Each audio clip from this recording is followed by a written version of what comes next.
So welcome everyone from Fornos of Spain in the city of Nort. Just before I get into more business, I just want to thank today's sponsors. Our sponsors of today's Lunch and Learn are Argus 365, the security company, Burton, Trent Public Affairs, Curaleaf, a current licensed medical marijuana license holder. I want to thank Eaze. I want to thank Garden State Greenhouse, the law firm of Inglesino, Webster, Wyciskala, and Taylor. By the way, thank you, Elnardo. And also want to thank Puffin, Entrepreneurs and Investors, Syska Hennessy Group, great construction outfit. I want to thank Hugh Giordano and the UFCW, Weeds Direct, and a new member, CannaBiz Library. Want to welcome CannaBiz Library to our list of sponsors. Getting more down into the business, I'd like to share, I received a call this week from some of our friends on K Street in DC. I've also spoken with Sean Demasius, who is of Women Grow, and I touched base with other great advocates in the cannabis industry. John Bailey, want to thank you, the Social Equity Initiative. I want to thank Janine LaRue for her constant support. But the crux of the conversation was this. We have found out that the Safe Banking Act, which addresses the normalization of banking transactions and insurance transactions in the cannabis industry, is moving.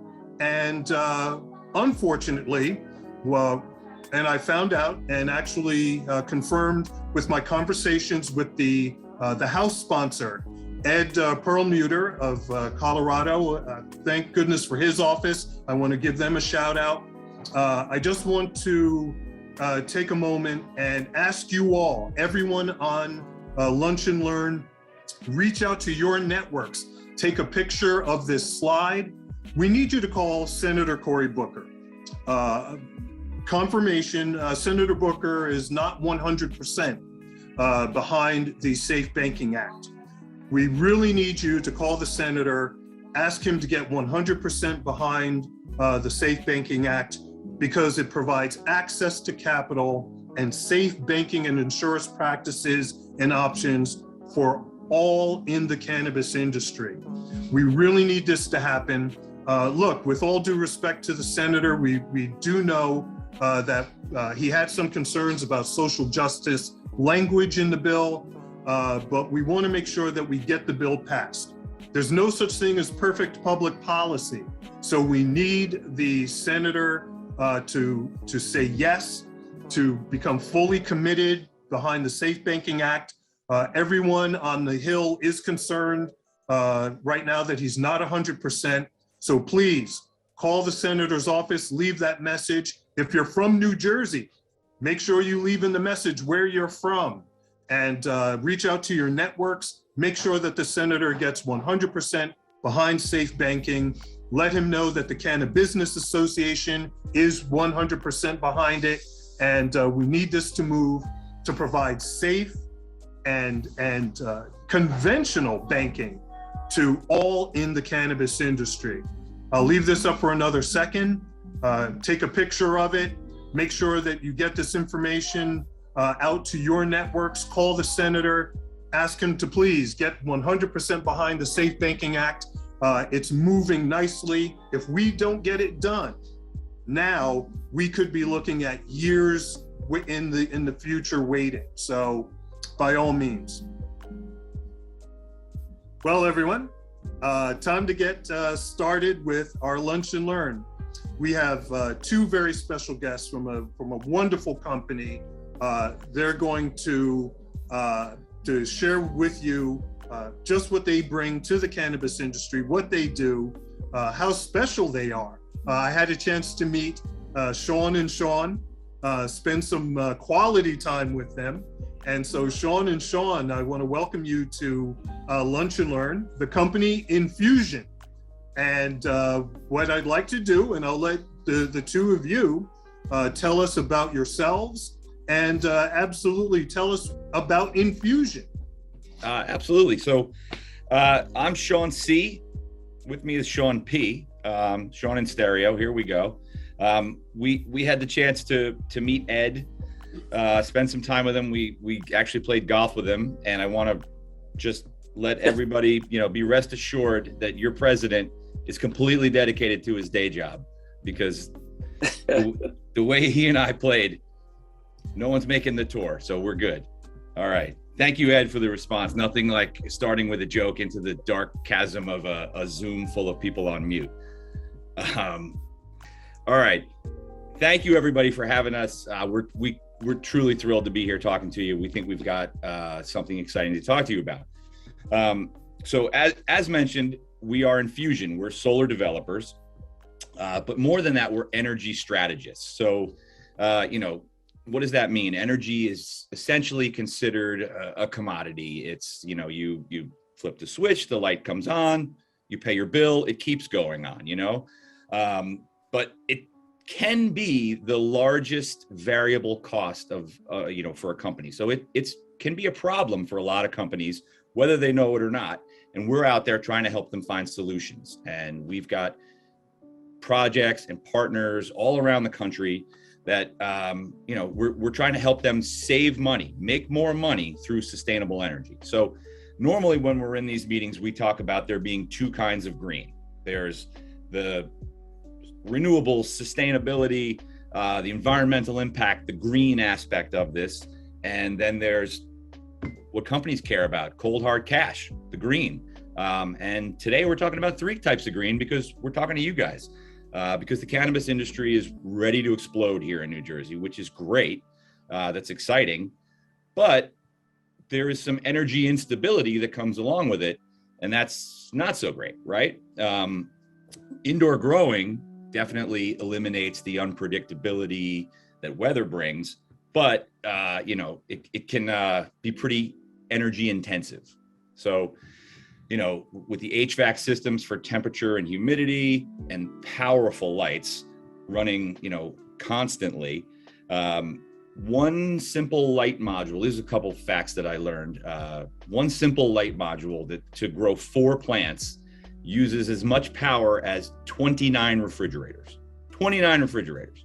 That's crazy. The summer after Oregon legalized recreational marijuana, there were 7 power outages from Pacific Power in Portland, linked directly back to marijuana grow facilities. And over in Colorado, they had 45% of the new energy load was directly to electricity for marijuana growth. And they're out on coal out there, so it's not so great. But if you think about it, cannabis, energy, the environment, it's all intertwined, and a little bit of planning right now can go a long, long way. So, I know that in a lot of cases and in people that we've worked with, profitability in this industry is such that you can just say, all right, well, that's the cost of doing business. It's a high energy. I get it. I have to do that. But it's the companies that are always looking for ways to cut costs, to remain profitable, because as more growers enter the market, as supply and demand level off, smart ones who are out in front of this are going to be the ones who are going to thrive and survive.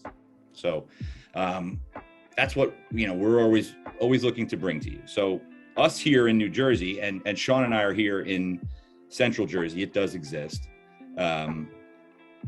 We're already strapped with some of the highest energy costs in the nation. So, currently, at home, you're probably paying 18 cents per kilowatt hour. Commercially, we're paying about 12 cents per kilowatt hour. The national average is 10 cents per kilowatt hour. So, we all live here. We know what it's like. But the good news is New Jersey is very, very progressive in its policies towards creating incentives to help companies incorporate renewable energy. So we've got some of the strongest incentives in the entire country. We're going to get into that because we have ways for you to take advantage of that. And I think as an industry, cannabis truly needs to embrace this because it's just, we can help. The strain that is going to come onto the electrical grid as more and more companies, and grow companies come online, is going to be material. And you know who's going to notice that? Trenton. It's going to get regulated. It's going to get worse and worse. So smart companies are going to look for ways to incorporate renewable energy now, save money now, and get ahead of the inevitable government regulations that are going to be coming either up or down the turnpike, depending on where you are. So let's talk about energy and how we help these companies. So the first thing that we're going to do is we're going to assess your energy profile. We're going to figure out how much energy are you actually using versus how much energy are you actually paying for, okay? We've got something that I'm going to talk about a little bit later, but I'll mention it now. It's called power factor correction. And that's something that I think sets us apart from other solar developers because we're looking to immediately reduce your energy load. You know, a lot of solar players are, you know, if you think of like, everybody, you ever had a tree removed and the tree removal guy comes and he walks around your yard and he goes, oh, that tree's sick, that one's coming down. You're just like, no, I just wanted this one. A lot of solar guys are like, you got all this roof, power, panel, look at all the money falling from the sky. We're not like that. We want to bring your overall energy load down. So that's goal number one with power factor correction. And we'll talk more about that. But, you know, we as a company, InFEWsion, we want to help the world move towards renewable energy. But as your partner, we care about your finances. We want to help you make more money. So, you know, we have expertise throughout the entire energy ecosystem. So, you know, solar, wind, power factor correction, lithium batteries, off-grid lighting, cold storage, you know, the list goes on. We keep ahead of all of the trends in this market so that we can spot opportunities for you and help you avoid potential risks. So those risks are things like price volatility, which volatility is probably not the best way to describe it because it's not like going up and down, it's going up.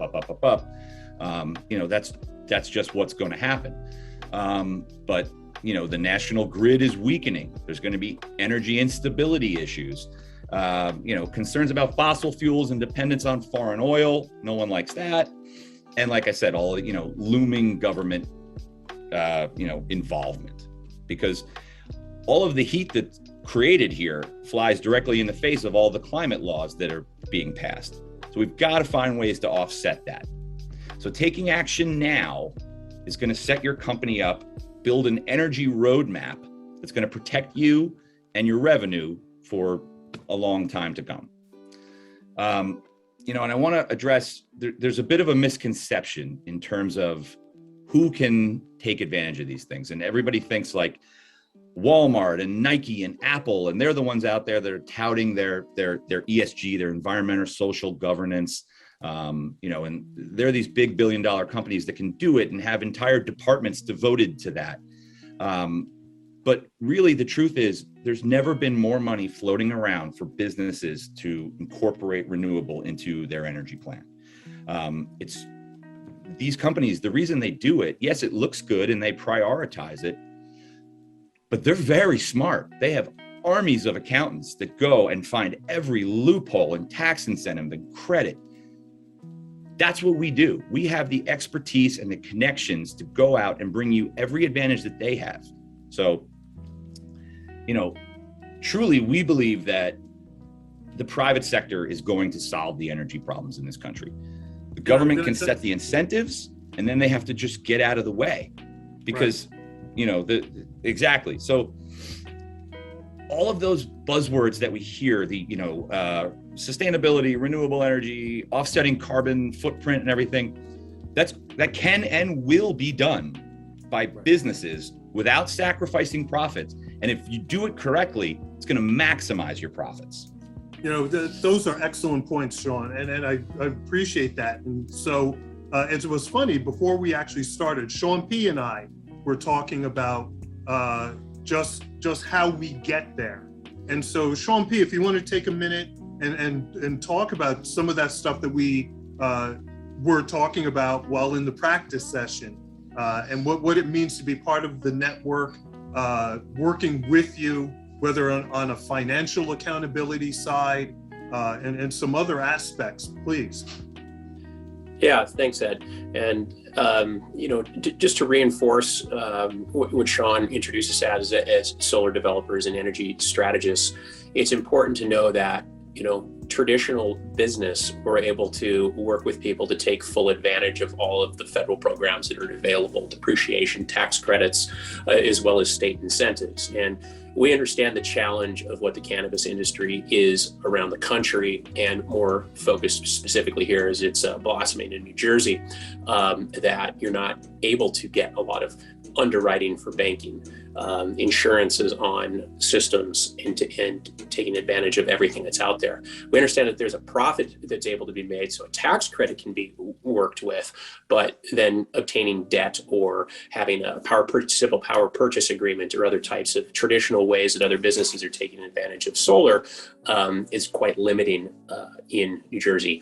We have a network of partners that we work with directly on the finance side, so we actually are able to support the cannabis industry with traditional power purchase agreements and other solutions for everybody to take advantage of. So that is one, I think, major differentiator, in addition to how we go about it. We're not just there to put solar, and we don't want to talk about everything. Our desire and goal is to be your long-term partner and strategist for growth, expansion into other areas. Some of you will become a grower to a manufacturer for edibles, other kinds of means and ways to make money in this industry, and as well as all the ancillary services. There's going to be a very big ecosystem of ancillary services that are going to be required to support this industry to its full potential. And from everything that we've heard and been a part of in the state of New Jersey, we know that New Jersey is looking to make this the best example of what the cannabis industry can be in the United States compared to how the early adopters have grown and then crashed. They weren't really there to support the longevity of the industry, but to more shore it up for certain groups to take advantage of it. And this truly is an opportunity to shore this up for everybody for a longer term outlook. So I just want to reiterate, that's one thing that we really are going to focus on with everybody is how to tackle and get around the problematic parts of funding.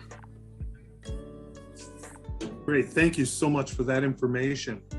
So I know, because we represent not only those who are currently large facility owners, many within our membership are looking to vie for smaller establishments, smaller grows, smaller manufacturing, by virtue of either a micro license or a conditional license.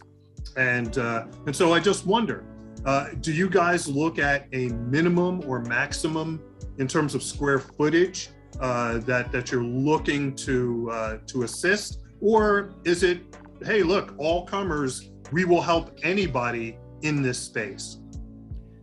That's a great question, and a good segue into the topic I mentioned, power factor correction. So this can work with absolutely anyone. Power factor basically speaks to how efficient the power is moved around in your building. So if you think about it like this, the power comes in the front door from the utility to the panel, and then it goes out to everywhere in the building. And everything needs different levels of power. So right now, is the power that's coming from the utility being spread out efficiently throughout your building? Like if a big piece of machinery that consumes a lot of power, and then a printer over here that doesn't, are they getting the appropriate amount? Probably not. They're probably getting full load blast all the time, because the utility company is going to charge you once per 30 days on your highest demand. So there it goes. Power factor correction is something that we exclusively bring to the market. It's really just a small capacitor that sits in between the panel and the consumer of the electricity, and regulates it and balances the load. Makes sure if you need 10, you're going to get 10. If you need 2, you're going to get 2. So right there, that's going to save you 10 to 30% on your energy bill. in like right away. It really does work. It's something that people, we actually have an exclusive relationship with the manufacturer. We were out in Arizona meeting with him recently, so it really does work. He's been doing it in smaller places, but we're ready to bring it online and bring it out to places like this. So, if you are a big grow facility, then yeah, this is going to work right away. We should be talking immediately.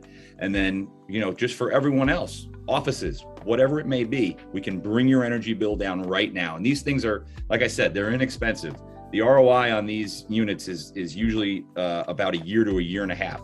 So nothing crazy, just gets the ball rolling, gets us talking, and we can talk about what your energy needs are and go from there. Hey, Sean, let me add one thing. I think to that point, and I think just to resonate with regards to numbers,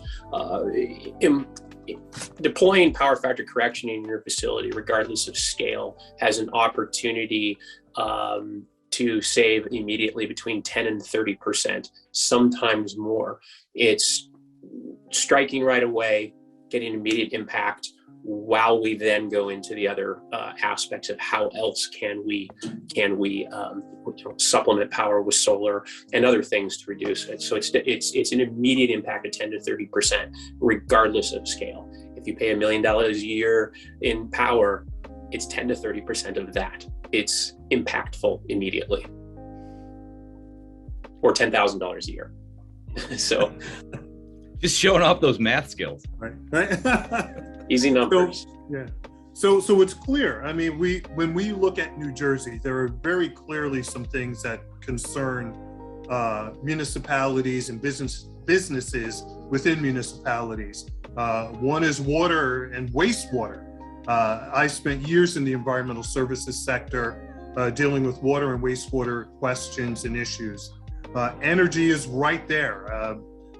Especially when we talk about high energy usage industries, and this is clearly going to be one of them. So what InFEWsion does and what you guys bring is really an option for folks. And look, at the end of the day, and tell me if I'm wrong, you are actually going to be helping organizations like PSE&G, like JCP&L, like Atlantic City Electric, because they won't have to find that energy within their grid, right? Because you're going to be doing some offloading, so you're going to be benefiting the broader commerce, the broader economy. That's exactly right, Ed. We're going to be coming in and supplementing the power, and that's when we talk about solar, I think everybody has some preconceived notions, and we need to sort of forget what you know about solar. We're not the guys outside Home Depot with the clipboards. The price of solar and to develop solar in the last 5 years has dropped about 75%. At the same time, the panel efficiency has skyrocketed. So these panels, there's just been a lot of, around the globe, people are investing in it. And so that's created a lot of rapid advancements in technology. So these panels are so much more efficient and so much cheaper. You can get so much more of an impact out of these now than you ever could. It's really remarkable what we've been able to do. And at the same time, we have all of these, a full array of federal, state, municipality, utility incentives that we can put together. And that's what we do. So we'll go out, figure out what applies, what we can do, and then we'll handle it all and make sure that you can claim all of that money. And it's turnkey for you, as for us, because that's what we do. And it's not what you do. You guys need to keep your time and your energy and your focus on your core business. We're a value add proposition here. We're coming in and we're saying, hey, we know how to get this money for you. We know how, and then Sean alluded to this before, and he should probably speak some more to it, but depending on, what your capital situation is, what your tax appetite is, we have the ability to pretty much create any kind of a situation that you're looking for in terms of, do you want to own your own solar system and just have that energy? Or do you want, we can own it, we can have investors own it, where you can just lock in a lowered rate that never changes for the next 20 years. And I want to bring Sean on. We were joking because despite this joke will work, even though despite his appearance, he's not just the Hair Club for Men president, he's also a client. Sean also has an indoor farming business that is growing very well. So why don't you talk to that and talk about some of our ability to bring financing? Yeah, I think our unique stance with this as InFEWsion, because I also have experience in indoor growing, as Sean alluded to. We have a vertical indoor farming business based out of New Jersey, with a location in Central Jersey in Monmouth County, providing food. It's a food production facility. But one thing that we realized over the last number of years of operating this is the immense burden that electricity has on the market. Now, growing food versus cannabis are two different things with regards to profitability. I know that the margins are much different, different outlook based on the two businesses, but we understand what it is to support it. And as we grow, it's a part of our outlook. So regardless if it's food or if it's cannabis, any energy intensive business needs to mix this in. Speaking specific to the cannabis side, because of our experience, we already have a partnership with the largest medicinal grower in Puerto Rico, where there is a 1.2 megawatt solar array on the grow facility, as well as we're employing power factor correctioning into the mix. So we have hard numbers on how this works. We have hard numbers on what it can forecast. So it's a good working model on it for future facilities. And so we understand the market, and we understand the grow market, but that is what I think gives us the edge with regards to talking to everybody in this industry. One important thing on the finance side of it that has been a challenge around the country is even in the power purchase agreement model, where we own a system and sell the power to the facility at a fixed reduced rate with a year, what you're paying every year per kilowatt hour. A lot of the challenges has been for these companies to be able to get them financed to be able to sell it to the operating business. And that is where we already have that in place, and we are able to support the industry. So that is a exciting thing that we are looking forward to chat with everybody about more. So that's great. In fact, there's one question that was posted that I think is very important, because you guys are talking about utilizing equipment that is not necessarily domestically produced. Hopefully it is, but if it's not. So do today's current supply chain issues affect what you are doing? I think the supply chain issues affect everybody. Most silicone wafers are made in Asia, and then whether a module is from the United States or not, it's still heavily sourced from outside the United States. So we do have the same challenges supply chain wise, but we do stay in front of it. We procure a lot in advance and do a lot of preparations for that. No matter what, a solar project is anywhere from a 6 month to a year type of implementation. So it is important to plan as early as possible in any endeavor, or if it's an existing facility, to start making it a plan to implement as soon as possible, because it will take some time. But that's why we are excited about the power factor correction aspect of that, because that is sourced as a U.S. manufactured product that we are able to access and get implemented in as short as 8 to 10 weeks compared to a 6 month to 12 month period of time. Got it. Gentlemen, Sean C, Sean P, I want to thank you guys very much. InFEWsion, we'll make sure you get your information in the chat feature, make sure that everyone sees it. Everyone, I want to thank you once again for joining us at Lunch and Learn. Again, on a very selfish note, I want to thank you for a wonderful year of support as I've celebrated my first anniversary as the president of the NJCBA. Thank you all so much for your support over the year, and I look forward to working with you going forward. I definitely want to thank Fornos of Spain at 47 Ferry Street. You got to check them out. Look, again, I am very selfish when it comes to the garlic shrimp, the garlic chicken, absolutely whatever it is here. Sean P, you've been here. It's a wonderful place. So Fornos of Spain. I'd also like to thank our sponsors, Argus 365, a security firm. I want to thank Burton Trent. I want to thank Curaleaf. I want to thank Eaze, Garden State Greenhouse, the law firm of Inglesino, Webster, Wyciskala, and Taylor. And again, thank you very much, Elnardo Webster. I want to thank Puffin Entrepreneurs and Investors, Syska Hennessy Group, great construction outfit, the UFCW and Giordano, Weeds Direct, and our newest sponsor, CannaBizLibrary.com.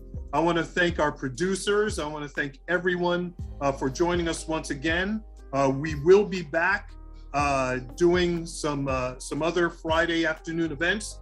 We do plan on December 17th, just after the application portal opens up. The application portal for cultivation, manufacturing, and lab technicians, lab testing opens up December 15th. So we really want you guys to keep an eye on that. We'll be doing another application portal review on December 17th. We actually, once again, Sean and Sean, thank you guys so much.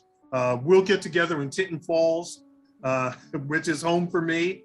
Once again, I want to thank you all. Please call Senator Cory Booker. Let him know to please get behind safe banking 100%. It was in the chat, Steve, you picked up on it, that the National Defense Authorization Bill has the Safe Banking Act in it. So look, this is as good a chance as any. Look, Senator Booker, we know you want to add some social justice language, but right now, timing is everything. We've got the bill, it's moving. We can't risk losing the bill by trying to add more to it. But that's me as a lobbyist talking. Just want to touch base.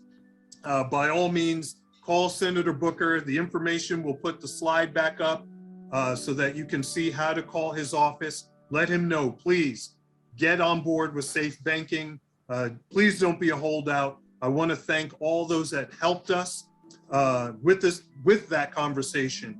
I want to thank Congressman Ed Perlmutter from Colorado. Thank you. Thank his staff for talking to me about this. Want to thank Janine LaRue, John Bailey of the Social Equity Initiative. Want to thank you. Thanks to our producers, ABS. Thank you guys. Thank all of you for joining.